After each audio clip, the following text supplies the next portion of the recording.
Hello everyone and welcome back to another Movie Nights movie review. This will be a spoiler review for Blue Beetle, directed by Manuel Soto. Forgive me if I pronounced that wrong. And this is the latest entry into the DC world, although the movie does a great job of not telling you it's tied to any specific universe, and I think it gives James Gunn and Peter Safran a lot of creative freedom for if they want to include this character or not, or even just a version of the character. And I know I briefly mentioned it once before, but this is going to be a full spoiler review, so if you've seen the movie, please stay. If you haven't and you don't care about spoilers, I just ask that you please don't go spreading spoilers to people who don't want to hear them. So with that down, let's dive into the movie. The movie opens with some scenes with the villain of the film, played by Susan Sarandon, and it was just, she's a bit wasted on the movie, but they did get a big name, and, she did fine in the film.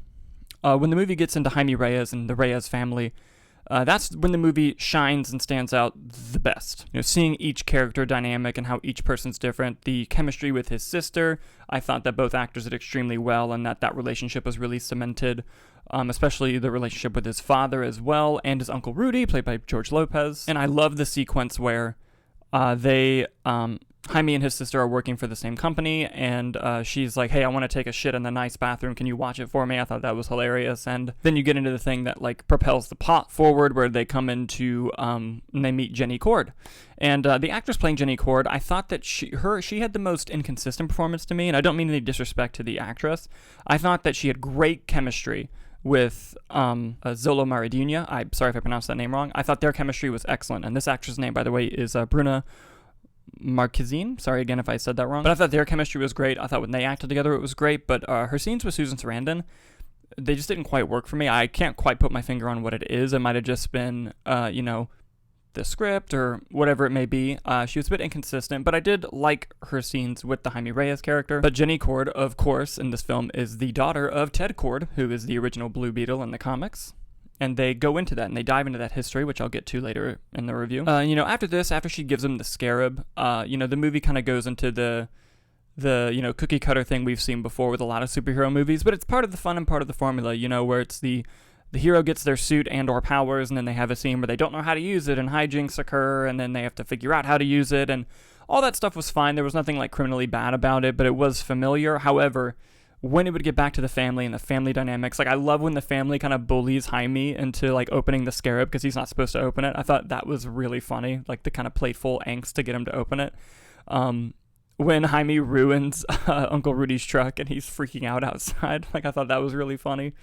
And like I said in the out of theater review, there's a lot of plot convenience for the script, and I think the biggest notice of it, and I know it may seem like a small moment, but it did bother me in the movie, and it's when Jaime's like, I'm going to get in the truck and I'm going to go find Jenny Cord. And he just drives for 10 minutes and she just happens to be outside of the facility. And he's like, Jenny, get in here. I was like, all right, okay. I understand pacing wise, we got to move things forward. But that just felt a little too convenient. The best sequences in the movie for me personally were probably when, Jaime's father passes away. Not only is it incredibly heartbreaking, incredibly sad, because Jaime's being pulled away, he can't even go comfort his father as he's dying.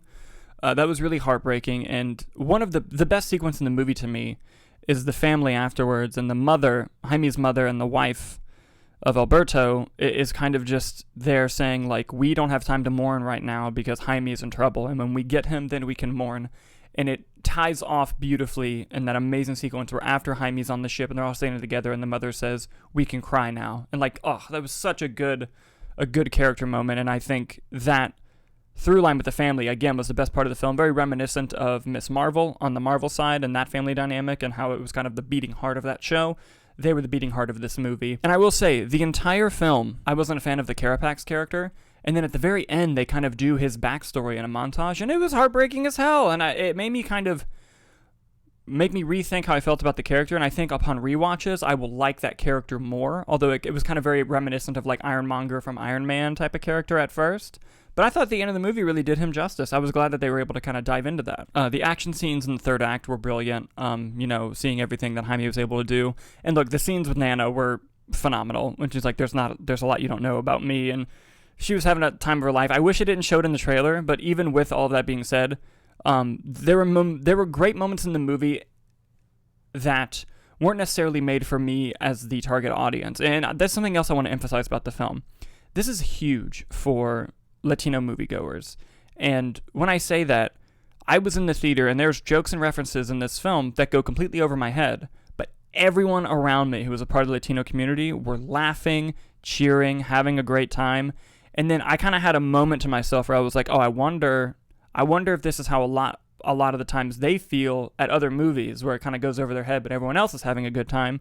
But even then, that good time was infectious. And I know that, for the history of the movies that they've been going to, maybe it started off as infectious and then it kind of wears off. So this is a big moment. And I'm going to make a comparison that I made when I reviewed Bros, the comedy from last year.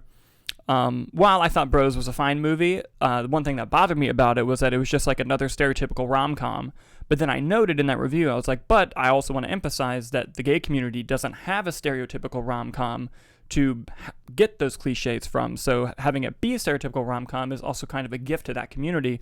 And I feel that way with Blue Beetle and the Latino community, that they don't have a stereotypical run-of-the-mill superhero movie to have, and I think it's really beautiful, and you could really tell it in the audience that I was watching the movie with. They ate the movie up, they loved it. And of course, the biggest spoiler in the movie is in the mid-credit scene, you find out that Ted Kord is alive. The original Blue Beetle is out there. Now, I don't know if they're going to pursue that in James Gunn's DCU, because this might be a slightly rebooted version of the character, but I was interested to know where the DCEU was going to go with that character, because this film was obviously supposed to take place within that. But yeah. With that down, I really enjoyed the movie. I thought it was great for what it was, and I hope you guys get to see it. And if you've seen it, what did you think about it? Let us know in the comments, and thanks so much for watching, and we'll see you on the next one.